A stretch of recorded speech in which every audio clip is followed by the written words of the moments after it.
15ஆம் தேதி வந்துட்டு முப்பெரும் விழா. இந்த முப்பெரும் விழால 3 முக்கியமான விஷயங்களை பத்தி பெரிய கொண்டாட்டமே இருக்க போகுது அப்படின்னு சொல்றாங்க. இந்த விழா என்ன என்ன இவங்க பண்ணிட்டாங்கன்னு ஒரு பாராட்டு விழா எனக்கு ஒன்றும் புரியல. தேர்தல் அறிவிக்கையில் கொடுக்கப்பட்ட 525 வாக்குறுதிகளை ஒன்று கூட நிறைவேற்றலைன்னு நான் ஆரம்ப காலகட்டத்திலே சொல்லிட்டே வரேன். தரமான சாலைகள் இல்லை இன்னைக்கு நாட்டில். அவர்கள் கொடுக்கப்பட்ட நிதியில இவர்கள் கொள்ளையடிப்பது மட்டுமே திமுகவுடைய அரசின் சாதனையாகத்தான் இருக்க தவிர இவர் எதுக்கு பாராட்டு விழா நடத்தணும் நமக்கு இன்னும் புரியல. அதையெல்லாம் தாண்டி கலைஞரிடம் சில ஸ்கீமை எதிர்த்து போராடி இருக்கேன். அந்த ஸ்கீமை அவர் ரத்து பண்ணியிருக்காரு. ஸ்டாலின் பாராட்டு விழாவும் சரி, இந்த அடிப்படை வசதிகள் கூட செஞ்சு தர முடியாத இந்த தமிழக அரசு இவங்களுக்கு என்ன பாராட்டி என்ன மக்கள்கிட்ட என்ன பெருசா இருக்கும். 40 தொகுதிகளில் வெற்றினா கூட அவ்வளோ பெரிய மாபெரும் வெற்றி இது கிடையாது. ஒரு சில வாக்கு வித்தியாசங்கள்ல மட்டும்தான் ஒரு சில இடங்கள்ல அவங்க ஜெயிச்சிருக்காங்க. பொய்யை மட்டுமே ஒரு மூலதனமா வச்சு இன்னைக்கு தமிழ்நாட்டு மக்களை ஏமாத்திட்டு இருக்காங்க. இந்தியாவை பிளவுபடுத்தணும், குறிப்பாக ஒடுக்கப்பட்ட சமுதாயத்தை பிளவுபடுத்தணும் நினைக்கிற இந்தியா கூட்டணி நபர்கள் நீங்க உங்களுக்கு வெற்றி பெற்றுட்டீங்க. திமுக கூட்டணி நல்லா வெற்றி பெற்றுட்டீங்க. தனி ஒரு மனிதனாக தலித் சமுதாயத்தின் தலைவனாக இருந்திருந்தீங்கன்னா அந்த தலித் சமுதாயத்தில் ஒரு இடத்துல கூட ஒரு வேலை வாய்ப்பு கொடுக்கல. இன்னைக்கு நம்மளோட நேர்காணல நம்ம கூட மூத்த பத்திரிகையாளர் வாராகி இருக்காரு. அவரை நேர்காணலுக்கு வரவேற்கலாம். வணக்கம்மா. எப்படி இருக்கீங்க? ரொம்ப இருக்கமா. ஓகே சார், இப்போ முப்பெரும் விழா நடக்க போகுது. அதாவது செந்தில் பாலாஜியோடைய தீர்ப்பு, அவருடைய கேஸ்ல தீர்ப்பு வரும் அப்படிங்கிறதுக்காக இப்போ தள்ளி வச்சிருக்காங்க. 15ஆம் தேதி முப்பெரும் விழா. இந்த முப்பெரும் விழால 3 முக்கியமான விஷயங்களை பத்தி பெரிய கொண்டாட்டமே இருக்க போகுது அப்படின்னு சொல்றாங்க. அதே நேரத்துல திரு உதயநிதி ஸ்டாலின் அவர்களுக்கு ஒரு முக்கியமான பொறுப்பு வழங்க போறாங்க இந்த விழால. என்ன அப்படி முக்கியமான பொறுப்பு? அதாவது இந்த முப்புறம் விழா என்கிற நிகழ்ச்சியை பற்றி முதல்ல சொல்லிடுவோம். ஒன்று கலைஞருடைய 100ஆண்டு விழா பிறந்த நாள் வச்சு கொண்டாடுறாங்க. இரண்டாவதாக பார்த்தீங்கன்னா 40 தொகுதியில் கூட்டணி கட்சிகள் வெற்றி பெற்றதை பற்றியும் ஒரு விஷயம். இரண்டாவது. மூன்றாவதாக பார்த்தீங்கன்னா ஸ்டாலினுடைய பாராட்டு விழாவாக நடத்தப்படுகிறது. இந்த விழா என்ன என்ன இவங்க பண்ணிட்டாங்கன்னு ஒரு பாராட்டு விழா எனக்கு ஒன்றும் புரியல. என்னை பொறுத்தவரையும் ஸ்டாலின் அவர்கள் என்ன பண்ணியிருக்காருன்னு ஒரு விஷயத்த வெள்ள அறிக்கையாக கொடுத்தா போதும். 2021 இவங்க தேர்தல் அறிவிக்கையில் கொடுக்கப்பட்ட 525 வாக்குறுதிகளை ஒன்று கூட நிறைவேற்றலைன்னு நான் ஆரம்ப காலகட்டத்திலே சொல்லிட்டே வரேன். அதுக்கான வெள்ள அறிவிக்கை முதல்ல கொடுங்க. நீங்கள் 1000 ரூபாய் பெண்கள் நிதி அப்படின்னு கொடுக்கறதா சொன்னீங்க. ஒரு பொய்யான வாக்குறுதி கொடுத்தீங்க. அப்புறம் அந்த பெண்களுக்கு ஒரு தகுதியை நிர்ணயிச்சிங்க. அதுலேயே நீங்கள் டோட்டலாகவே ஃபெயிலியர் ஆகிட்டீங்க. இன்னைக்கு எல்லா துறையிலையுமே நீங்கள் இப்போ பார்த்தீங்கன்னா, நான் இப்போது கவர்னரிடம் ஒரு புகார் கொடுக்கறதுக்காக தயார்படுத்தி வச்சுருக்கிறேன். கிட்டத்தட்ட பார்த்தீங்கன்னா நேஷ்னல் ஹைவேஸில் பல ஆயிரம் கோடி ரூபாய்க்கு மேலே டெண்டர் முறைகேடுகள் நடந்திருக்குது. 30% பர்சன்டேஜ் இவங்க கமிஷனாக பெற்றிருக்காங்க. குறிப்பாக அமைச்சருக்கோ அதிகாரிக்கோ எந்த விதமான தொடர்பே இல்லாமல் மேல்மட்டத்தில் இருக்கக்கூடிய கலைஞருடைய குடும்பத்தில் இருக்கவங்க மட்டும்தான் இதை மிகப்பெரிய பல கோடிகள், அதாவது தேசிய வங்கிகள் கொடுக்கப்பட்ட பணங்கள், மத்திய அரசால் வழங்கப்பட்ட பல ஆயிரம் கோடி ரூபாய் தொகை எல்லாத்தையுமே 30% மேலே கமிஷன் பெற்றிருக்காங்க. தரமான சாலைகள் இல்லை இன்னைக்கு நாட்டில். தரமான சாலை மட்டும் இல்லை, அடிப்படை வசதிகள் இல்லை. இன்னைக்கு குறிப்பாக நரேந்திர மோடி அரசு கடந்த முறை 10 ஆண்டுகளில் செய்த விஷயம் என்னன்னா, இந்த அடிப்படை கழிப்பிடங்களை இந்தியா முழுக்க அதை கொடுத்தாங்க. இன்னைக்கு முக்கியமான விஷயம், ஒரு மனிதனுக்கு இருக்க இருப்பிடம் அப்படின்ற ஒரு விஷயம் இருக்கு. குடிக்க தண்ணீர், இன்னைக்கு தண்ணி இருக்குதா? டெல்லியில் அவ்வளோ சூழ்நிலையும் மோசமாக இருக்க சூழ்நிலைகள் இருக்கும்போது அவர்கள் கொடுக்கப்பட்ட நிதியில இவர்கள் கொள்ளையடிப்பது மட்டுமே திமுகவுடைய அரசின் சாதனையாகத்தான் இருக்க தவிர இவர் எதுக்கு பாராட்டு விழா நடத்தணும் நமக்கு இன்னும் புரியல. இரண்டாவதாக இன்னொரு விஷயம் பார்த்தீங்கன்னா, கலைஞருடைய 100ஆண்டு விழா. நிச்சயமாக நான் கலைஞர்கள் மீது பல்வேறு விதமான கருத்து வேறுபாடுகள் இருந்தாலும் பல முறை நான் ஒரு பத்திரிகையாளர் என்ற முறையில் நான் 3 முறை எனக்கு ஒரு பத்திரிகையாளர் இஷ்யூ வரும்போதெல்லாம் எனக்கு சாதகமாகவும் எனக்கு அகேன்ஸ்டாக நேரத்தில் வருவார். ஆனால் அதே நேரத்தில் என்னை அந்த பத்திரிகையாளர் பாதுகாக்கக்கூடிய ஒரு சக்தி படைச்ச ஒரு தலைவனாக பார்க்குறேன். அதில் எந்த விதமான மாற்று கருத்தும் கிடையாது. பத்திரிகையாளர் முறையில் மற்ற பல விஷயங்களில் எனக்கு அவருக்கும் பல முரண்பாடான கருத்துக்கள் உண்டு. நான் அவர் வீட்டு முன்பு வீட்டை முற்றுகிட்டு இருக்கேன், கைது செய்யப்பட்டிருக்கேன். அதையெல்லாம் தாண்டி கலைஞரிடம் சில ஸ்கீமை எதிர்த்து போராடி இருக்கேன். அந்த ஸ்கீமை அவர் ரத்து பண்ணியிருக்காரு. அந்த மாதிரி பல விஷயங்கள். அதனால் உண்மையாகவே பாராட்டணும். குறிப்பாக பத்திரிகையாளர்கள் எந்த வித பாதகமும் இல்லாமல் பார்க்கக்கூடிய ஒரு பாதுகாப்பாக தான் இருந்தார் கலைஞர் என்னை பொறுத்தவரையும். ஏன்னா இதை கூட நீங்கள் ஸ்டாலினால் செய்ய முடியல. ஸ்டாலின் அவர்கள் மாண்புமிகு தமிழக முதலமைச்சர் அவர்கள் வந்து ஒரு மரியாதைக்குரிய இடத்துல உட்காந்துக்கிட்டு நீங்கள் மக்கள் பண்ணி 10 வருஷம் உங்களை அப்புறப்படுத்தி வச்சுருந்தாங்க. உங்களை கொண்டு வந்து மக்கள் உங்ககிட்ட வந்து வாக்களிச்சிருக்கிறாங்க. ஏன் இந்த 40 தொகுதியிலையும் நீங்கள் பெற்ற வெற்றி அல்ல, எதிர்க்கட்சிகள் சரியான முறையில் செயல்படாதனால வந்த விளைவு தான் இந்த கூட்டணி. உங்களுக்கு தெரியும், தேசிய இயக்கத்தில் வந்து பிஜேபியும் அதிமுக ஒன்றுபட்டு செயல்படாமல் சில அண்ணா திராவிட முன்னேற்ற கழகத்தை சேர்ந்த சில பேர் வந்து விமர்சனத்தினால் உருவாக்கி தான் இந்த பிரிவினை உருவாச்சு. அந்த பலவீனத்தை மட்டுமே நீங்கள் வந்து பலமாக நினைச்சு வெற்றி பெற்றிருக்கீங்க தவிர உங்களுக்கு எந்த விதமான மக்கள் வந்து வாக்களிக்கணும் நோக்கத்தில் வாக்களிக்கல. குறிப்பாக சொல்ல போனால் இன்னும் நீங்கள் வந்து 8% வாக்குகள் இன்னும் பின்தங்கி தான் வந்திருக்கீங்க. இன்னும் முன்னுக்கு போகல. நீங்கள் உங்கள் மீது அந்த விருப்புணர்ச்சியும் இந்த சென்னை மாநிலத்தில் ஏற்பட்ட விஷயங்கள், மழைநீர், திருநெல்வேலி, தூத்துக்குடி இது போன்ற பகுதியில் ஏற்பட்ட அந்த விபரீதங்கள்லாம் மக்கள்கிட்ட வந்து ரொம்ப ஈஸியாக ரீச் ஆயிருக்கு. அதெல்லாம் தான் அந்த ஓட்டுக்கள்லாம் தான் பிஜேபிக்கு வந்து சாதகமாகவே அதை அமைஞ்சு வச்சிருக்கு. ஏன்னா அதிமுக இன்னைக்கு செயல்படாமல் ஒரு அடிமைத்தனமான ஒரு இடத்தை தான் வந்து அதிமுக எதிர்நோக்கி போயிட்டு இருக்கு. அந்த பலவீனம் தான் திமுகவுக்கு பலமாக மாற்றப்பட்டிருக்குது. இந்த சூழ்நிலையில 2. மூன்றாவதாக ஸ்டாலின் பாராட்டு விழாவும் சரி, இந்த அடிப்படை வசதிகள் கூட செஞ்சு தர முடியாத இந்த தமிழக அரசு இவங்களுக்கு என்ன பாராட்டி என்ன மக்கள்கிட்ட என்ன பெருசா இருக்கும்? யாருக்கு என்ன பிரயோஜனம்? நீங்க பல கோடி ரூபாய் செலவு பண்ண போறீங்க, அதனால மக்களுக்கு ஏதாவது பிரயோஜனம் இருக்கா? எந்த பிரயோஜனமே இல்லாத இந்த ஒரு அரசு என்னை பொறுத்தவரையும் திராவிட முன்னேற்ற கழக அரசு சாதனை அரசு அல்ல, மக்களை வந்து சாகக்கூடிய அளவு கொண்டு போய் நிறுத்தி வச்சதுதான் மிகப்பெரிய ஒரு சாதனையான. ஏன்னா இன்னைக்கு பல பேருடைய வாழ்வாதாரமே இன்னைக்கு பலவீனமாகி போச்சு. இதுல வந்து கொண்டாடுறதுல எனக்கு எந்த விதத்திலையும் வந்து அதை பாராட்டக்கூடிய விஷயமா எனக்கு தெரியல. ஓகே, நீங்க இப்ப சொல்ற மாதிரி இந்த 40 தொகுதிகள்ல வெற்றி, அதனால ஒரு பாராட்டு விழா அப்படின்னு சொல்றீங்க நடத்துறாங்க. அப்படிங்கிற பட்சத்துல ஆல்ரெடி நீங்க சொன்ன மாதிரி கூட்டணி கட்சிகள் வந்து கொஞ்சம் பலவீனமா தான் இருந்தது. அதனாலதான் 40 தொகுதிகள்ல வெற்றினா கூட அவ்வளவு பெரிய மாபெரும் வெற்றி இது கிடையாது. ஒரு சில வாக்கு வித்தியாசங்கள்ல மட்டும்தான் ஒரு சில இடங்கள்ல அவங்க வந்து ஜெயிச்சிருக்காங்க. இதை ஒரு பெரிய கொண்டாட்டம் அப்படின்னு எடுத்துக்கிறாங்க. அப்படிங்கும்போது இது அவ்வளவு முக்கியமான ஒரு விழாவா பார்ப்பாங்களா? எல்லாரும் வருவாங்கன்னு நினைக்கிறீங்களா? ஏற்கனவே இவர்கள் வந்து பல இடங்கள்ல ஒரு வெற்றி கூட்டங்கள் போட்டாங்க, பார்த்துருப்பீங்க. அப்புறம் இளைஞரணி மாநாடுகள் போட்டாங்க. இந்த கூட்டங்கள்லாம் வந்து யாரையும் வந்து உற்று நோக்கி கூட பார்க்கல. ஒருத்தர் கூட அது பெருசாகவும் கணக்கல. ஏன்னா மக்களுக்கு அவ்வளோ அன்றாட பிரச்சனைகளே அதிகமாக இருக்கும் போது இதையெல்லாம் எதிர்நோக்கி நிற்பான்றது எதிர்பார்க்க வேண்டிய அவசியமே இல்லை. இவர்கள் செய்த வந்து ஒரே விஷயம் என்னன்னு கேட்டிங்கன்னா, பொய்யை மட்டுமே ஒரு மூலதனமாக வச்சு இன்னைக்கு தமிழ்நாட்டு மக்களை ஏமாத்திட்டு இருக்காங்க. தமிழர்கள் இன்னும் வந்து பின்தங்கியே தான் போயிட்டு இருக்காங்க தவிர அதுக்கான முன்னேற்ற வழிபாடுகளை எந்த விதமான இது இந்த அரசு செய்யலைன்றது தான் என்னுடைய வருத்தம். Okay okay. இப்போ அதே மாதிரி வந்துட்டு நான் முதல் கேள்விக்கு திரும்ப வரேன். இந்த கூட்டத்தில் உதயநிதி ஸ்டாலின் அவர்களுக்கு ஒரு முக்கியமான பொறுப்பை வந்துட்டு அனௌன்ஸ் பண்ண போறாங்க அப்படின்னு சொல்லி, அப்படி என்ன முக்கியமான பொறுப்பா? இப்போ என்ன அவசரம் அதுக்கு?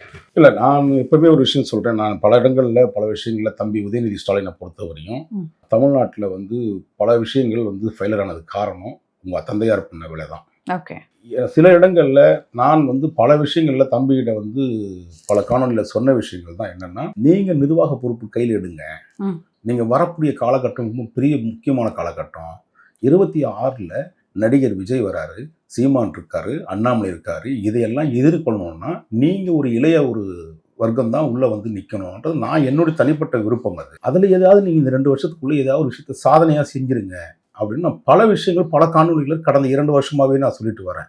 ஏன்னா உங்க தந்தையாருடைய சூழ்நிலைகள் வந்து என்னன்னா, தவறான ஆட்கள் வந்து அதிகாரிகளா இருக்கிறதுனால கொண்டு போய் சேர்க்க வேண்டிய மக்கள் பிரச்சனைகளை எதையுமே கொண்டு போய் செவிசாய்க்காத இந்த திராவிட அரசு நீங்களாவது செவிசாய்ச்சிங்க அப்படின்னு பல இடங்கள்ல பல விஷயங்களை சொல்லும் போதுதான் பல அதிகாரிகளை எனக்காக மாத்திருக்காரு. நான் பண்ணியிருக்க பல விஷயங்கள்ல இந்த உளவுத்துறை அதிகாரிகளை மாத்துங்கன்னு சொல்லியிருக்கோம், இந்த சிஎம் உடைய செக்ரட்டரியை மாத்துன்னு சொல்லியிருக்கோம். இப்படி பல்வேறு விஷயங்களை சொல்லியிருக்கோம். இன்னைக்கு கூட இன்னும் 2 நாட்கள், இன்னைக்கோ அல்லது நாளைக்குள்ளேயாவது 2 நாட்கள்ல வந்து காவல்துறை அதிகாரிகள் மாற்றப்பட போறாங்க. பல இடங்கள்ல பல காவல்துறை அதிகாரிகள் மாற்ற போறாங்க. தம்பி வந்து என்னை பொறுத்தவரையும் அவருக்கு வந்து இந்த தவறான விஷயத்தை கொண்டு போய் சேர்க்கறதுனால மட்டும்தான் தம்பிக்கு தெரியல. தம்பி வந்து என்னை பொறுத்தவரை நினைக்கிறேன் அவருடன் ஒரு சின்ன ஒரு இது இருக்கு. இந்த உதவியாளர் ஒருத்தர் இருக்காரு செந்தில்னு, அவரெல்லாம் வந்து முதலமைச்சர் ஏதோ மக்கள்கிட்ட தனியா பிரிச்சு வச்சிருக்காரு. அது ரொம்ப மோசமான ஒரு செயல்பாடு என்னை பொறுத்தவரையும். நீங்க இதெல்லாம் காலநிலையில வந்து பார்க்கும் போதே எதனால சொல்றாங்கன்னு கேட்டீங்கன்னா, நானே பல ஆதாரங்களை கொடுக்க முடியும். இன்னும் குறிப்பாக திமுக மாவட்ட செயலாளர்கள் வந்து மந்திரிகளை பெரும்பாலும் பேர் வந்து உங்களை நெருங்க விடாம பார்த்துக்கிறாங்க இந்த செந்தில்ன்றதுதான் என்னுடைய இது. ஆனா இப்போ கொடுக்க வேண்டிய பொறுப்பு உங்களுக்கு ஒரு அருமையான விஷயம். ஏன்னா உங்க தந்தையார் உங்களுக்கு துணை முதலமைச்சராக உருவாக்குறதுக்கான எல்லா வாய்ப்புகளுமே, அதுதான் கூடுதல் பொறுப்பு அவருக்கு. அது மட்டுமல்ல, இன்னும் 2 அமைச்சர்களுக்கு கூடுதலான பொறுப்புகள் தரப்போறாரு. ஓகே. அது என்னன்னா, ஒருத்தர் வந்து அமைச்சர் நேரு, அவர் வந்து அவருக்கு ஒரு பொறுப்பும், அடுத்ததாக ரொம்ப நாட்களாவே வந்து மன வருத்தத்தோடு இருக்கிறாரு திமுகவில் ஐ பெரியசாமி. Okay okay. அவருக்கான கூடுதல் பொறுப்பையும் கொடுக்க போறாங்க. இப்போ இது வந்து விரைவில் அது நடக்கணும். சில அமைச்சர்களை எடுக்க போறாரு. இப்போ இந்த மஸ்தான் போன்ற மாவட்ட செயலாளர்கள் நான் ஆரம்பத்திலே சொன்னேன், இந்த மாதிரி இவரால் வந்து கட்சி களங்கத்தை ஏற்படுத்துது, இதை நீங்கள் மாற்றணும்னு பல இடங்களில் சொல்லும் போது அவர் மாவட்ட செயலாளர் பதவி மட்டும் பிடுங்கினா பத்தாது, அமைச்சர் பதவியும் எடுத்துட்டு இதை முன்னால் இருக்கக்கூடிய ஆவடி நாசர் அவருக்கே வந்து சிறுபான்மை கொடுக்கணுன்றதுக்காக ஆவடி நாசருக்கு வழங்குறதுக்கான பல வாய்ப்புகள் இருக்கு. ஆனா நாசர் அவர்களும் என்ன பண்ணணும்னு கேட்டீங்கன்னா, ஏற்கனவே நீங்க உங்க மகனும் சேர்ந்து அயோக்கியத்தனமும் அட்டுழியமும் இதில் இனிமேல் வரமாட்டீங்க, இந்த மாதிரி பண்ண மாட்டீங்க, மக்களுக்கு எதிராக செயல்பட மாட்டீங்கன்ற நம்பிக்கையில நான் சொல்றேன், உங்களுக்கு அந்த பொறுப்பு தயாராக இருக்கிறது. இதை வந்து மக்கள் பணி 5 வருஷம் ஒரு பொறுப்பை கொடுக்குறாங்கன்னா மக்களுக்கு வந்து நீ சேவை செய்ய தான் வந்திருக்கிற. மக்களுக்கு எதிராகவே அதை வச்சு பல கோடிகள் சம்பாதிக்கணுன்ற எண்ணம் மட்டுமே உனக்கு இருந்துச்சுன்னா, இறைவன் ஒருவன் என்றைக்காவது ஒரு நாள் உனக்கு வந்து பல பாகத்தை கற்பிப்பான். பல காவல்துறை அதிகாரிகளும் சரி, பல அரசியல்வாதிகளும் சரி, பல அரசு அதிகாரிகளும் சரி, அதை வந்து பலனை அனுபவிச்சுட்டு இருக்கும்போது நான் பார்த்துருக்கேன் கண்கூட அந்த 30 வருஷத்துல. இது போன்ற விஷயத்த மென்மையாக மக்கள்கிட்ட வந்து நடந்துக்கிறதுக்கான முயற்சி எடுக்கணும். தம்பி வந்து உதயநிதி துணை முதலமைச்சராக வரணும் அப்படின்றதுல என்னோட விருப்பம் நிச்சயமா இருக்காது. ஓகே. எனக்கு இப்போ இன்னொரு கேள்வி நீங்க பேசினதுல இருந்து நான் கேட்கிறேன். இந்த உதவியாளர் செந்தில் ஆகட்டும், இல்ல அமைச்சர் மஸ்தான ஒதுக்க போறாங்க அப்படிங்கிறது ரொம்ப நாளா வந்து சொல்லிட்டு இருக்காங்க. திமுகவை பொறுத்த வரைக்கும் முதலமைச்சர் திரு ஸ்டாலின் அவர்களையும் உதயநிதி ஸ்டாலின் அவர்களையும் தவிர்த்து இருக்கக்கூடிய அமைச்சர்களும் சரி, மற்றவங்களும் சரி, கட்சியை சார்ந்த மற்றவங்களுமே சரி, தனித்தனியா அவங்க தலைமை அப்படின்னு சொல்லி இயங்கிக்கிட்டு இருக்காங்க. நீங்க நினைக்கிறீங்களா? இல்லை, உங்களுக்கு என்னிடம் பல அமைச்சர்கள் என்னோட பேச்சுவார்த்தையில் இருக்காங்க, நல்ல நட்போடு இருக்காங்க. ஏன்னா பல நேரங்களில் பல விஷயங்களை வந்து நம்ம வந்து நல்ல விஷயத்துக்காக சொல்கிறோம், கொண்டு போய் மக்கள்கிட்ட சேர்க்கணும்னு நினைக்கிறாங்க. சில அமைச்சர்கள் வந்து கடினமாக வந்து உழைச்சாலும் அங்கீகாரம் கிடைக்காம இருக்கிறாங்க. சில பேர் வந்து சில அமைச்சர்கள்லாம் பார்த்தீங்கன்னா மக்கள்கிட்ட வந்து ஒரு அமைச்சர், எனக்கு உதாரணத்துக்கு ஒரு அமைச்சர் சொல்கிறாரு, என்னை கொண்டு போய் இந்த மாதிரி ஃபைல் வச்சுருக்கேங்க, எனக்கு வந்து பல விஷயங்களை 19 மாவட்டத்துக்கு நான் எதையுமே வேலை செய்ய முடியல அப்படின்னு அவர் வீட்டுக்குள்ளே இருக்கிற ஃபைல்ஸை காமிக்கிறாரு. ஓகே. ஏன்னா அங்கே ஒரு பெண் ஐஏஎஸ் ஆஃபீஸர் வந்து அங்கே ஒரு கோலோச்சி நிற்கிறாரு. அவருடைய கணவரும் ஒரு ஐஏஎஸ் ஆஃபீஸரு, அவரும் கோலோச்சி நிற்கிறாரு. எந்த விதமான சின்ன செயல்பாடு கூட அவங்களால செய்ய முடியல, கட்சிக்காரனுக்கு ஒரு வேலை செஞ்சு தர முடியல. எல்லா கான்ட்ராக்டும் அந்த அதிகாரி யாரை சொல்கிறாங்களோ, பெண் ஐஏஎஸ் ஆஃபீஸர் சொல்கிறாங்களோ அதுக்கு தான் கொடுக்கப்படுது. அந்த முக்கியத்துவத்தெல்லாம் தயவு செய்து எடுத்துட்டு உங்களுடைய அப்பா என்ன மாதிரியான விஷயங்களை செய்வார், அதிகாரிகளுக்கு முக்கியத்துவம் கொடுப்பாரு. ஆனால் எதை எப்போது செய்யணும், மாவட்ட செயலாளர் மீறி எந்த விஷயம் செய்யக்கூடாதுன்னு நினைப்பாரு. நான் பல விஷயங்கள்ல எனக்கு ஒரு உதாரணமாக சொல்ல முடியும். அதனால் அந்த வேலைகளை தம்பி உதயநிதி தலைமை ஏற்றாருன்னா நிச்சயம் அது மாறுபடுறதுக்கான வாய்ப்புகள் இருக்குது. முதல்ல செந்தில் போன்ற ஆட்களை புறக்கணித்துட்டு வெவ்வேறு வேலைகளை பார்க்கணும் நீங்கள், அப்படின்றது தான் முக்கியம். Okay okay sir. அதே மாதிரி செந்தில் பாலாஜி அவர்கள் கிட்டத்தட்ட ஜெயிலுக்கு போய் ஓராண்டு முடிஞ்சிருச்சு. ஓராண்டு அந்த ஹேஷ்டேக்லாம் கூட இப்போ ட்ரெண்ட் பண்ணிட்டு இருக்கிறாங்க. அப்படி இருக்கும்போது அவருடைய வழக்கில் தீர்ப்பு கிட்டத்தட்ட ஓராண்டு இழுத்து வந்து இப்போ வந்து தீர்ப்பு அப்படிங்கிற ஒரு அனௌன்ஸ்மெண்ட் இன்னைக்கு வந்துட்டு வரப்போகுது. 14ஆம் தேதி தீர்ப்பு அப்படின்னு. செந்தில் பாலாஜி அவர்களுக்குமே அமைச்சரவையில் ஒரு இடம் இருக்கு அப்படின்னு சொல்றாங்க. அவருடைய வருகைக்காக வெயிட் பண்றாங்க அப்படின்னு சொல்றாங்க. உண்மையா? அவர் என்ன கப்பலோட்டி சிதம்பரமா, இவர் ஒரு ஆண்டு சிறைச்சாலை இன்னொரு 5 ஆண்டு போட்டால் கூட தப்பு. ஏன்னா ஒரு அமைச்சர்களுக்காவது இது போன்ற படிப்பினையை நம்ம காட்டினா மட்டும்தான் வேலை செய்ய முடியும். ஏன்னா குறிப்பாக என்னன்னு கேட்டிங்கன்னா, திமுக என்கின்றாவே ஊழல் பெருந்த ஒரு கட்சியாக தான் இருக்குது. கடந்த காலத்தில் அதிமுக அரசும் அதுதான் செஞ்சது. 4 ஆண்டு காலம் குவித்து வைத்து கொள்ளடிச்ச கூட்டம் தான் அதிமுகவும் திமுகவும் பல இடங்களில். இதை நம்ம ஒன்றும் அவரை வந்து வரவேற்கிறதுக்கோ அதை வந்து பாராட்டுறதுக்கோ ஒன்றும் விஷயம் கிடையாது. நீங்களே அசிங்கப்படணும். யாருக்கிட்ட காசு வாங்கணும் வாங்கக்கூடாதுன்னு ஒரு அக்கறை இல்லையா? குறிப்பாக அவன் அன்றாடம் காட்சியாக ஒரு எங்கேயோ நிலத்தையோ பூமியோ அல்லது வந்து நகைகளோ ஏதோ ஒரு விதத்தில் வச்சுட்டு உனக்கு 2 லட்ச ரூபா வந்து உனக்கு பணம் வாங்கிட்டு அவங்ககிட்ட நீ வேலை வாங்கி தரேன்னு சொல்லி மோசடி பண்ணுறீங்க. உன்னுடைய அருகதை என்ன இருக்காது அரசியல்வாதிக்கு? உனக்கு இயக்கமே வந்து 10 கட்சி தாண்டி வந்திருக்கிற, அந்த 10 கட்சிக்குமே நீ விசுவாசமா இல்லை. நான் இதை முதலமைச்சர்கிட்ட சொல்லுவேன், உங்களுக்கு இன்னைக்கு சம்பாரிச்சு கொடுக்குறான், எல்லா வேலையும் பண்ணி கொடுத்துருக்காரு, அதெல்லாம் ஒன்றுமே மாற்றுக்கிறது கிடையாது. ஆனால் அவர் எப்போ இருந்தாலும் பல நேரங்களில் முதலமைச்சருக்கு எதிராக செயல்படுறதுக்கு தயாராகவும் இருப்பார். இந்த தீர்ப்பு இன்னைக்கு வரக்கூடிய தீர்ப்பு என்பது நிச்சயமாக அவர் ஒரு வருஷம் கடந்தாலும் கூட அவருக்கு பல்வேறு விதமான வழக்குகளை ஒட்டுமொத்தமாக விசாரிக்கிறதுனால இங்கே அவருக்கு விடுதலை என்பது கொஞ்சம் தள்ளி தான் போகும். நிச்சயம் அவர் உச்சநீதிமன்றத்தையும் அடுத்தது வந்து உயர்நீதிமன்றம் தான் போறாரு. அதுக்கப்புறம் தான் வந்து அதுக்கான தீர்வு. ஏன்னா ஒரு வழக்கில் இவ்வளோ பெரிய ஒரு வருஷம் இழுக்கிறதுன்னா குண்டாஸ் ஒன்றும் போடலை. அதைத்தான் நான் பல இடங்களில் சொல்லியிருக்கேன் அதிகாரிகள்கிட்டே. எதை எங்கே போடணும், குண்டாசு போட்டு சும்மா யாரையும் வீணடிக்காதீங்க நேரத்தை. அது ஒன்றும் அது உதவாது. அதனால பல சர்ச்சைகள் தான் உருவாகும். பல வழக்குகள் நான் சொல்கிறேன் அந்த விஷயத்த. அதனால வந்து இது போன்ற விஷயங்கள்ல எனக்கு தெரிஞ்சு இப்போ இருக்கிற மாண்புமிகு நீதிபதி அல்லி அவர்கள்ட்ட இன்னைக்கு வருது. அந்த நீதிபதி நிச்சயமாக இவர்களுக்கு விடுதலை செய்ய மாட்டார். மீண்டும் இவர்களை வந்து எக்ஷன் பண்ணுவார். இந்த நிச்சயமாக அவர் வந்து செந்தில் பாலாஜிக்கு காவல் நீடிப்பு செய்வார் என்ற நம்பிக்கை எனக்கு இருக்கு.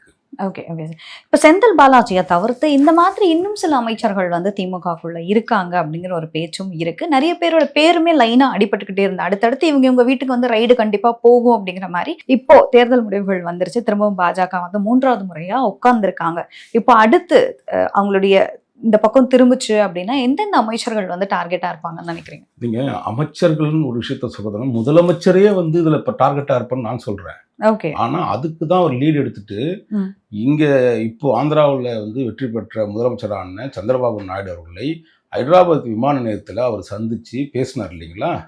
அது என்னன்னா இப்போதான் பிஜேபிக்கு லீடு விடுறாரு. அவர் விட்டு இதை ஏதாவது பேசி காம்ப்ரமைஸ் பண்ணிக்க முடியுமா? ஏற்கனவே நான் சொல்லியிருக்கேன், பிரசாந்த் கிஷோர் வந்து இந்த தேர்தலுக்கு முன்பாகவே இவர்கள் தான் வெற்றி பெறுவார்கள், இதில் எந்த மாற்று கருத்தும் கிடையாது, நீங்கள் தேவையில்லாமல் சிக்கிக்காதீங்க அப்படின்னு சொன்னதுக்கு பிறகுதான் இந்தியா கூட்டணிக்கு அவர் இன்னும் அந்த கூட்டத்துக்கு போல. Okay okay. இப்படிதான் இருந்துச்சு. அதுக்கு பிறகு வெற்றி பெற்றதுக்கு பிறகுதான் வந்து பிஜேபி ஆட்சி அமைக்குது. அப்போ இந்தியா கூட்டணிக்கு இவர் வந்து உடனே படையெடுப்பு எடுக்கிறாரு. அவர் அங்கே ஒரு பெரிய வரவேற்பு கொடுக்குறாங்க. அதனால் ஒரு பிரயோஜனமும் இல்லை. என்னை பொறுத்தவரையும் இது முதலமைச்சர் வீட்டை முதல்ல தாக்குறதுக்கான எல்லா வாய்ப்புகளுமே இருக்கு. அந்த வாய்ப்புகளை நீங்க தடுக்கிறதுக்கான எல்லா முயற்சியும் அவரும் ஒரு வழியில பார்த்துட்டு தான் வராரு. சோ இப்போ பாஜகவை நோக்கி ஒரு நேசக்கரம் நீட்டுறாங்க திமுக. நிச்சயமாக நீட்டிட்டு இருக்காரு. அதான் உண்மையும் கூட. அதுல எந்த மாற்று கருத்தும் கிடையாது. ஆனா பிஜேபி அதை வந்து காம்ப்ரமைஸ் ஆக மாட்டாங்கன்றதுல எனக்கு ஒரு நம்பிக்கை இருக்கு. ஏன்னா இந்த முறை வந்து கடினமான உழைப்பு அவங்க போட்டிருக்காங்க. அந்த உழைப்பு என்பது அதுவும் குறிப்பாக அண்ணாமலை உழைப்பை தமிழ்நாட்டில் தவிர்க்க முடியாத ஒரு தலைவனாக மாறிட்டாரு.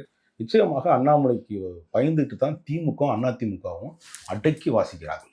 ஓகே. இப்போ அதிமுகவை ஒதுக்கிட்டு இப்போ திமுகவை நம்ம பார்த்தோம்னா சார், இப்போ கடந்த இந்த எலெக்ஷனுக்கெல்லாம் முன்னாடி வந்து எடப்பாடி அவர்கள் பாஜகவோட கூட்டணி கிடையாது அப்படின்னு உடைச்சிட்டாரு. அண்ணாமலை உபயோகிச்ச வார்த்தைகள் வந்து எங்களுக்கு பிடிக்கல, தொண்டர்கள் வந்துட்டு ஒரு அதிருப்தி தெரிவிக்கிறாங்க, அதனால பாஜகவோட கூட்டணி வேண்டாம் அப்படின்னு வந்துட்டு ஒரு எலெக்ஷனுக்கு முன்னாடி இந்த கூட்டணி இல்லை, நாங்கள் வந்து எலெக்ஷனை தனித்தே பார்த்துக்கிறோம், இல்லை நாங்கள் வேற யாரோட கூட்டணி வச்சுக்கிறோம் அப்படின்னு சொல்லி உடைச்சிட்டாங்க. அதுக்கப்புறம் பாஜக தரப்புல இருந்து நிறைய வாட்டி வந்து பேச்சுவார்த்தை, இல்லை நாங்கள் ஓப்பன் அப்பா இருக்கோம், வந்து ஜாயின் பண்றேன், கூட்டணி வச்சுக்கலாம் அப்படிங்கிற மாதிரி பேசினாங்க. பட் இறுதி வரைக்கும் இல்ல. இப்போ திமுக நேசக்கரம் நீட்டுறதுனால நான் கேட்கிறேன், இப்ப எலெக்ஷன் முடிஞ்சிச்சு, ரிசல்ட் வந்துருச்சு, இப்போ நேசக்கரம் நீட்டும் போது பாஜக வந்து அதுக்கு எந்த அளவுக்கு ரெடியா இருப்பாங்கன்னு நினைக்கிறீங்க? ஏன்னா எடப்பாடி அவர்களை வந்துட்டு திமுகவினர் வந்து குறிப்பிட்டு சொல்லிட்டே இருந்தாங்க, பாஜகவோட கூட்டணி பாஜகவோட கூட்டணி. அது அந்த ஒரு விஷயத்தை பிரேக் பண்ணுங்கிறதுக்காகவே வந்து எலெக்ஷனுக்கு முன்னாடி உடைச்சிட்டாங்க. இப்போ அப்படி இருக்கும்போது வந்து இப்போ இவங்க நேசக்கரம் நீட்டுறது மக்கள் எந்த அளவுக்கு ஒத்துக்குவாங்கன்னு நினைக்கிறீங்க? இல்ல இவங்க எப்படின்னு கேட்டா வெளிப்படைத்தன்மையாக இல்லை. திமுக எப்பவுமே வந்து ஒரு திறந்த வெளி புத்தகமாக இருக்காது. அதில் எந்த மாற்றமே கிடையாது. அதிமுகவை பொறுத்தவரை என்னன்னு கேட்டிங்கன்னா, ஆனால் தேர்தல் காலகட்டத்துக்கு முன்பாகவே நான் சொல்லிட்டேன், கடைசி வரையும் இவர்கள் வந்து தன்னுடைய கதவு தரத்தே வைக்கப்பட்டது. குறிப்பாக அமித்ஷா அவர்களே வந்து அவருக்கு உண்டான மரியாதை கொடுத்தார். மோடி அவர்கள் பக்கத்தில் உட்கார வச்சு பார்த்தாரு. ஏன்னா எந்த அரசியல் அறிவும் இல்லாத, எந்த அரசியல் தகுதியும் இல்லாத எடப்பாடியை நீங்கள் பக்கத்தில் வச்சது தான் மிகப்பெரிய பாதகமாக அமையும்ன்றது நான் பல விஷயங்களில் சொல்லியிருக்கிறேன். அதன் அடிப்படையில் தான் இவர் யாருக்குமே விசுவாசமாக இருந்தது. ஏன்னா தவழ்ந்து வந்து பதவி வாங்கி கொடுத்தவர்களுக்கு அவர் வந்து கொடுத்த விஷயம் என்னென்னா, என் வீட்டு வேலைக்காரி அவ, எங்கள் அம்மா வீட்டுக்கு வேலைக்காரி நீங்கன்னு சொன்னவங்க தான். அந்த நீங்களே வந்து அந்த அம்மா சசிகலா அம்மையாருக்கே நீங்கள் வந்து முக்கியமாக என்ன வேலை பார்த்துருக்கீங்க, கணக்குப்பிள்ளை வேலை பார்த்தவர் தான் நீங்கள். அதனால் வந்து உங்களுக்கு அந்த அதிமுக தொண்டர்கள் ரொம்ப பலம் வாய்ந்தவர்கள், அதில் எந்த மாற்று கருத்தும் கிடையாது. அதிமுக பிளவுபடும்ன்றது அண்ணாமலையாலும் சொல்லப்பட்டிருக்கு, நானும் பலமுறை சொல்லுகிறேன். இதில் அதிமுக துண்டு துண்டாக மாறுவதற்கான வாய்ப்புகள் இருக்குது. இல்லைன்னா ஒட்டுமொத்தமாக சேர்ந்து அதிமுகவுடைய எடப்பாடியை புறந்தள்ளுவதற்கான வாய்ப்புகளும் அதிகமாக இருக்குது. ஏன்னா ஊழல் அமைச்சர்கள் அதிகமாக இருக்கான் அந்த கட்சியில். ஊழல் அமைச்சர் ஏன்னா ஒரு தொண்டனுக்கும் பாவம் எந்த விதமான நன்மையும் செஞ்சது கிடையாது. அதன் அடிப்படையில் இவங்க இந்த நேரம் கேப் கிடைச்சி தன்னை காப்பாற்றிக்கணும். திமுக என்ன நினைக்குதுன்னா, தன்னையும் தன் இந்த கடந்த 3 ஆண்டுகள் நடக்கப்பட்ட பல ஊழல்களை வந்து மத்திய அரசுக்கு உளவுத்துறை ஐபி மூலமாக வந்து சில விஷயங்கள் கொடுக்கப்பட்டிருக்குது. அதையெல்லாம் கடந்த தேர்தலுக்கு முன்பாக கொடுக்கப்பட்டது. இனிமேல் அந்த காலகட்டத்தில் முதல்ல அதிமுக தான் எதிரியா துரோகியான்னு பார்க்கும்போது பிஜேபி முதல்ல அதிமுக என்கிற துரோகியைத்தான் வந்து வென்று காட்டுவார்களே தவிர அடுத்ததாக தான் வந்து ஒரு நேசக்கரம் நீட்டலாமா வேண்டாமான்ற ஒரு முடிவு எடுப்பார்கள். திமுக மீது நடவடிக்கை எடுப்பார்களா இல்லை வந்து திமுக குடும்பத்தின் மீது நடவடிக்கை எடுப்பார்களா என்பதை வந்து இன்னும் விரைவில் வந்து பொறுத்திருந்து தான் அடிப்பார்கள். என்னை பொறுத்தவரையில் தான் எனக்கு. ஓகே, இப்போ இந்த எலெக்ஷன் ரிசல்ட்ஸை பொறுத்த வரைக்கும் என்னதான் 40 தொகுதிகளில் வந்து திமுகவினர் முழுசா ஜெயிச்சிருந்தாலுமே சரி, வாக்குகள் அப்படின்னு பார்க்கும்போது ரொம்ப கம்மியான வித்தியாசத்துல தான் வந்து நிறைய இடங்கள்ல வந்து ஜெயிச்சிருக்காங்க. ஏற்கனவே நம்ம பேசின மாதிரி பாஜகவும் அதிமுகவும் கூட்டணியில இருந்திருந்தா இந்த அளவுக்கு அவங்க வின் பண்ணியிருக்க மாட்டாங்க அப்படிங்கிற ஒரு விஷயம் சொல்றாங்க. இப்போ வரக்கூடிய அடுத்த 26 தேர்தலை பொறுத்த வரைக்கும் பாஜகவோட அதிமுக கூட்டணி சேர வாய்ப்பு இருக்கா? என்னை பொறுத்தவரையும் காரி உமிழ்ந்துக்கிட்டாங்க 2 பேருமே.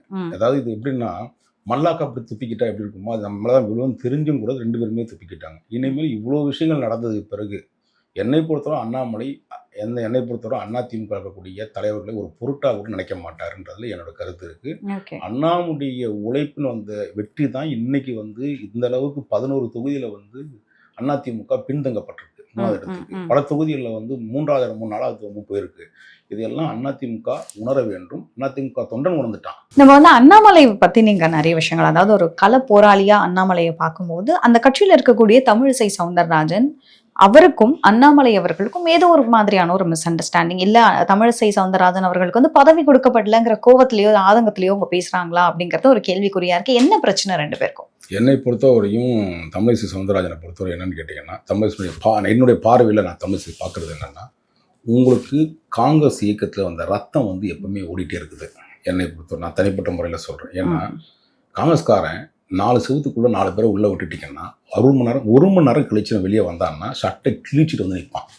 அந்த ரத்தம் வந்து உனக்கு அப்படியே ஓடுறதான்னு சொல்கிறேன். யாருக்கும் அவன் வந்து ஒரு சில விஷயங்களில் விட்டு கொடுக்கவே மாட்டான். அந்த பதவி ஆசை பதவி. பிஜேபியை பொறுத்தவரையும் உழைக்கிறவனுக்கு மரியாதை நிச்சயமாக கொடுப்பார்கள். நீங்கள் ஒரு காலகட்டத்தில் நீங்கள் வந்து தலைவராக இருக்கும்போது சில விஷயங்களில் நீங்கள் வேலை பார்த்துருக்கீங்க, உழைச்சிருக்கீங்க. அதுக்கு தான் உனக்கு விசுவாசமாக உனக்கு 2 மாநிலத்தினுடைய கவர்னர் பதவி கொடுக்கப்பட்டிருக்குது. அதை வந்து அந்த விசுவாசத்தை நீங்கள் அவங்களுக்கு காட்டணும். முக்கியமாக தலைமைக்கு. இங்கே பிஜேபி காரியகர்த்தாவை பொறுத்தவரையும் சில பேர் நீங்கள் வந்து தூண்டி விட்டு சாதி ரீதியான பிரச்சனைகள்லாம் வெளியில் கொண்டு வர. முதல்ல என்ன சொல்ல வரேன்னா, பொதுத்தளத்தை எதை பேசக்கூடாதுன்னு நினைக்கிறோமோ அந்த பொதுத்தளத்தில் நீங்கள் ஒரு வார்த்தையை பேசுகிறீங்க. என்னென்னா குற்றப்பின்னணி உள்ளவர்கள்லாம் வந்து இப்போ இருக்கிறாங்க நிர்வாகிகளாக. என் பின்னணியில் அது இல்லைன்னு ஏன் நானே பல இடங்களில் சொல்கிறேன். உங்கள் பின்னணியில் உனக்கு அந்த திமுகவுடன் எத்தனை மாதிரி எனக்கு கூட்டுக்களை வச்சுருக்கீங்க. உள்ளேருந்து நீங்கள் என்னென்ன வேலை பார்க்குறீங்க திமுகவுக்கு. ஏன்னா மோடி இவ்வளோ மோசமாக விமர்சனம் செய்யக்கூடியவர்களுக்கு உனக்கு என்ன அங்கே போய் வந்து ரகசிய உடன்பாடுங்க திமுகவில்? இதற்கு வந்து மோடி மிக கேவலமான வார்த்தைகளாக விமர்சிக்கிறான். ஒரு பாரத பிரதமர் உன் கட்சியினுடைய தலைவர் விமர்சிக்கிறாங்க திராவிட இயக்கத்தில். ஆனால் நீ திமுகவுடைய வீட்டு கதவேறி போய் நிற்கிற. அப்போ உன்னுடைய பாசம் என்றது ஒரு கள்ள உறவு போல தான் திமுகவுக்கும் நீ வந்து மாநில தலைவர்ன்ற பொறுப்பு எடுத்துக்கிட்டு நீ பார்க்குறீங்க. ஏன்னா அண்ணாமலை என்கின்ற ஒரு நபர் என்னன்னா, அவர் பொறுப்புக்கு வந்ததுக்கு பிறகு தன்னோட பொறுப்பை குறுகிய காலத்தில், அதுவும் குறிப்பாக இந்த 2.5 வருஷத்தில் வந்து அவருடைய சாதனையை யாராலையும் மறுக்க முடியாது. அந்த சாதனை என்பது சாதாரண விஷயம் இல்லை.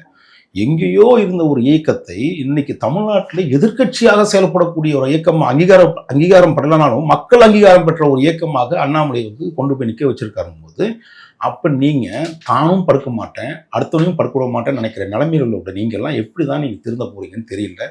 ஒரு வளர்ந்து வர இயக்கம், ஒரு வளர்ந்து வரக்கூடிய நல்ல தலைவன், இதை எல்லாத்தையும் பார்த்து பின்னாடி பெரியவர்கள் என்ற முறையில் என்ன செஞ்சிருக்கணும்னா பின்னாடி நின்று நீங்கள் முன்னாடி பேக்கப் கொடுத்துருக்கணுமே தவிர அதை விட்டுட்டு புறந்தள்ளி பேசி 4 பேரை சிண்டு முடிச்சு விடுற வேலையெல்லாம் பார்த்தீங்கன்னா அதற்கு தான் அமித்ஷா அடிச்ச ஆப்புன்னு நான் நினைக்கிறேன்.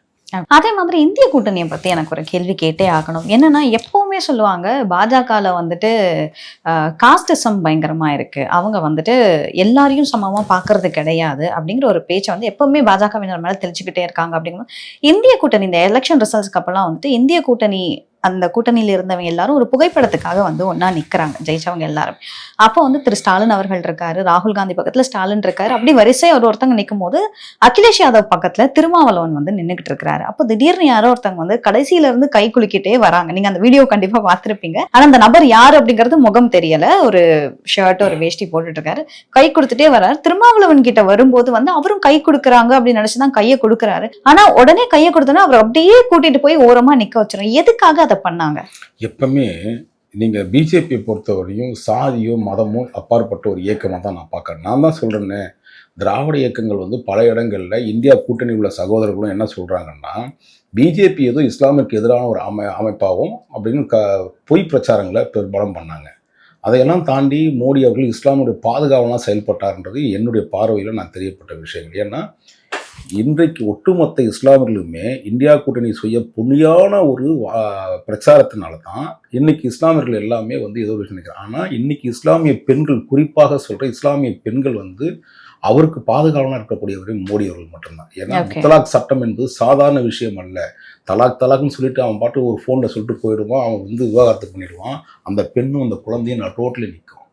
அந்த மாதிரி அனாதையாக இருந்த நிறைய இஸ்லாமிய பெண்களை நாம பார்த்துருக்கோம். அந்த மாதிரியான விஷயங்கள்ல இன்னைக்கு அதை அரவணைச்சி கொண்டு போய் அந்த சட்டத்தை முன்னிறுத்தி கொண்டு வந்து பல பேர் இந்தியாவுடைய முஸ்லிம் பெண்களுக்கு வந்து காப்பாற்றின ஒரே தலைவர் வந்து மோடி. இரண்டாவது, இன்னைக்கு இந்த 3வது முறை பொறுப்பேற்ற நரேந்திர மோடி ஆட்சியாளர்கள் பொறுத்தவரை பார்த்தீங்கன்னா ஷெட்யூல் டைப்புக்கு வந்து ஒரு 8 சீட்டு 7 சீட்டு அமைச்சர் பதவி கொடுத்துருக்கிறாரு. புரியுதுங்களா? ஷெட்யூல் டைப்பில் வந்து கொடுத்துருக்காரு. அது 2வது வந்து பார்த்தீங்கன்னா ஷெட்யூல் கேஸ்டில் வந்து பார்த்தீங்கன்னா ஒரு 10 பேருக்கு இன்னமும் அமைச்சர் பதவி கொடுக்கப்பட்டிருக்குது.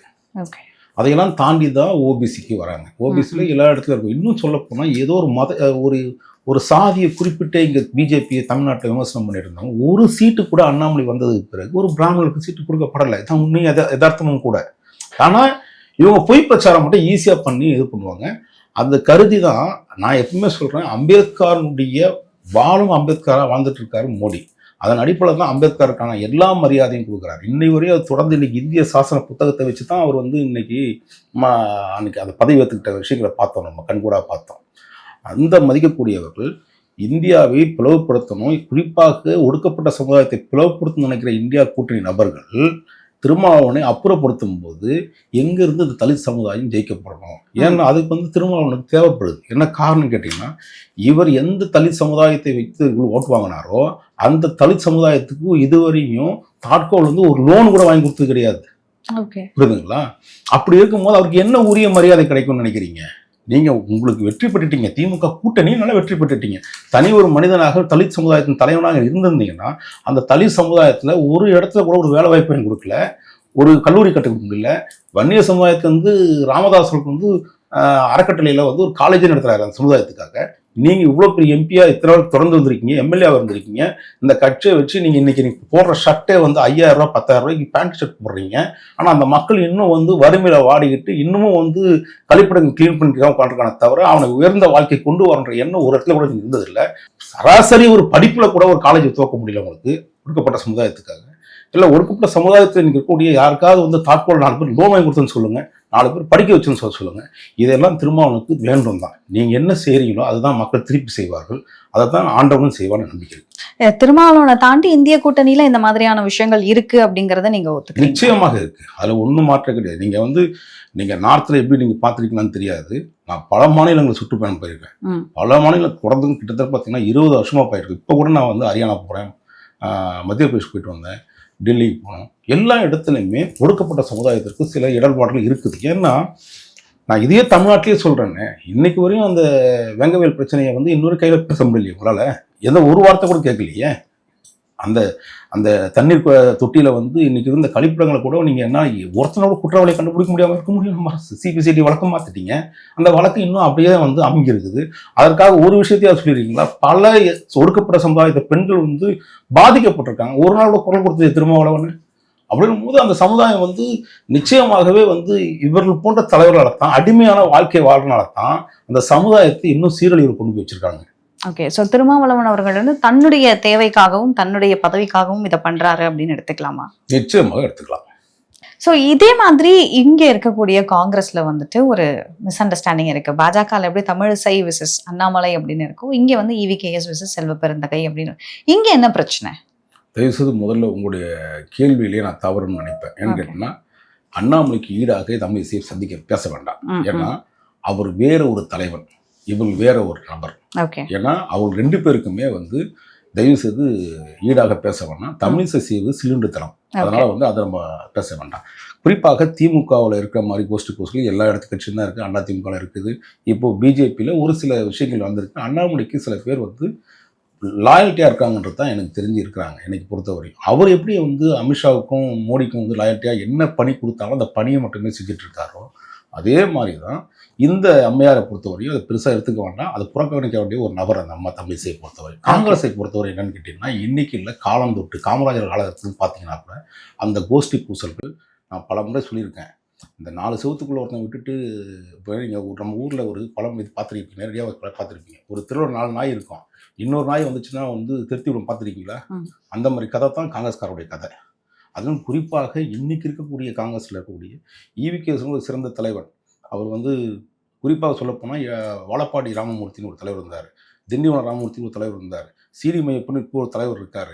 அப்புறம் பார்த்திங்கன்னா வந்து நிறைய தலைவர்களை சொல்ல முடியும் நல்ல உதாரணத்துக்கு. ஆனால் அவங்களெல்லாம் வந்து எக்ஸ்போஸ் பண்ணாத விஷயத்த ஒரு குற்றப்பின்னணி உள்ள ஒரு நபர் தான் இன்னைக்கு காங்கிரஸ் கட்சியின் மாநில தலைவராக இருக்காரு செல்வம்.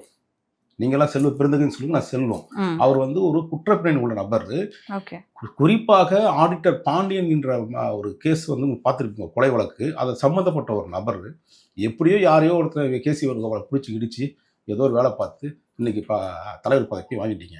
ஆனால் அதுக்கு நீங்கள் திமுகவுக்கு தான் நன்றி சொல்லணும். திமுக எதிராக சில விஷயத்த சொல்கிறீங்க. என்ன சொல்கிறீங்க? நாங்கள் எத்தனை நாள் தான் வந்து நீ என்ன அவ்வளோ பெரிய மூத்த அரசியல்வாதியா? நீயே ஊரில் இருக்க 10 கட்சிக்கு போயிட்டு வந்தால் தானே நீ? எனக்கு தெரியாதா நீ யார் என்னத்துல இருந்தீங்க, எதெல்லாம் எப்படி யாரை காப்பாற்றிக்கிட்டீங்க? என்னை பொறுத்தவரை கிருஷ்ணசாமி நீ பயன்படுத்திக்கிட்டீங்க, பூவை ஜெகனரை மூர்த்தியாரை பயன்படுத்திக்கிட்டீங்க. ஃபஸ்ட்டு அவர் தான் அவருக்கு பாஸு. அடுத்து வந்து கிருஷ்ணசாமி, திருமாவளவன், இப்படி போன்ற தலித்துகள்லாம் எல்லாத்தையும் இப்போ நீங்கள் தஞ்சம் அடைஞ்சவர். நீங்கள் இன்றைக்கி வந்து காங்கிரஸுக்கு அவங்களுக்கு சம்மந்தமே கிடையாதுன்னு சொன்ன போனால். ஆனால் வந்து EVKS இளங்கோவன் சொன்னக்கூடிய கருத்துக்களை நான் உடன்பட்டு போகிறேன்றதான் சொல்லுவேன். ஏன்னா திமுக தான் இவங்களை ஜெயிக்க வச்சு. அந்த திமுக கூட விசுவாசம் இல்லாத செல்வ பெருந்தகை வந்து எப்படி நம்மளால் ஏற்றுக்க முடியும்னு தெரியல. இன்னும் அதையெல்லாம் தாண்டி செல்வ பெருந்தகை பேசின பேச்சுக்களுக்கு மீறி இவர் கொடுத்த கவுண்டர் இருக்கு EVKS இளங்கோவன். அதை தாண்டி இன்னொரு விஷயமும் சொல்லியிருக்காரு EVKS இளங்கோவன்.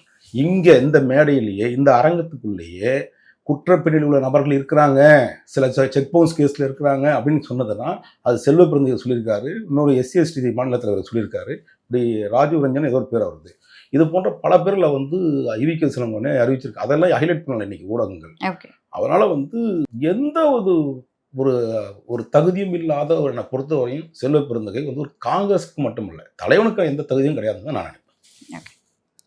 செல்வ பெருந்தகை பொறுத்தவரையும் இப்போ காஞ்சிபுரம் மாவட்டத்தில் அவர் வந்து ஸ்ரீபெரும்புதூரில் ஒரு MLA-வாக சட்டமன்ற உறுப்பினர் தேர்ந்தெடுக்கப்பட்டிருக்கார். அங்கே இருக்கக்கூடிய பல தொழிற்சாலைகளை வந்து மிரட்டி தனக்கு வந்து பணம் தேவைகளுக்காக பண்ணிட்டு இருக்காரு. பல கொலை வழக்குகளையும் அவர் பின்புலமாக இருந்திருக்கிறார்ன்றது சில தகவலை நான் வந்து இப்போ CBIயில் இதை நான் வந்து போன வாரம் டெல்லியிலேயே நான் வந்து கொடுத்துட்டு வந்திருக்கிறேன். நிச்சயம் என்னை பொறுத்த வரைக்கும் செல்வ பெருந்தகை கொலை வழக்கில் சிக்குவார் என்ற நம்பிக்கை எனக்கு. இவ்வளவு கொலை வழக்குகள்ல ஒரு பங்கு இருக்கு, இவ்வளவு மிரட்டல்கள் வந்து அவர் பண்றாருன்னு தெரிஞ்சுமே அவருக்கு அந்த தலைவர் பதவியை எப்படி கொடுக்கறதுக்கு வந்து மத்தியில இருந்து ஒரு அனுமதி கிடைச்சது? அதாவதுங்க, இங்க வந்து மேலிட பார்வையாளர்கள் காங்கிரஸ் கட்சிக்கு வருவாங்க.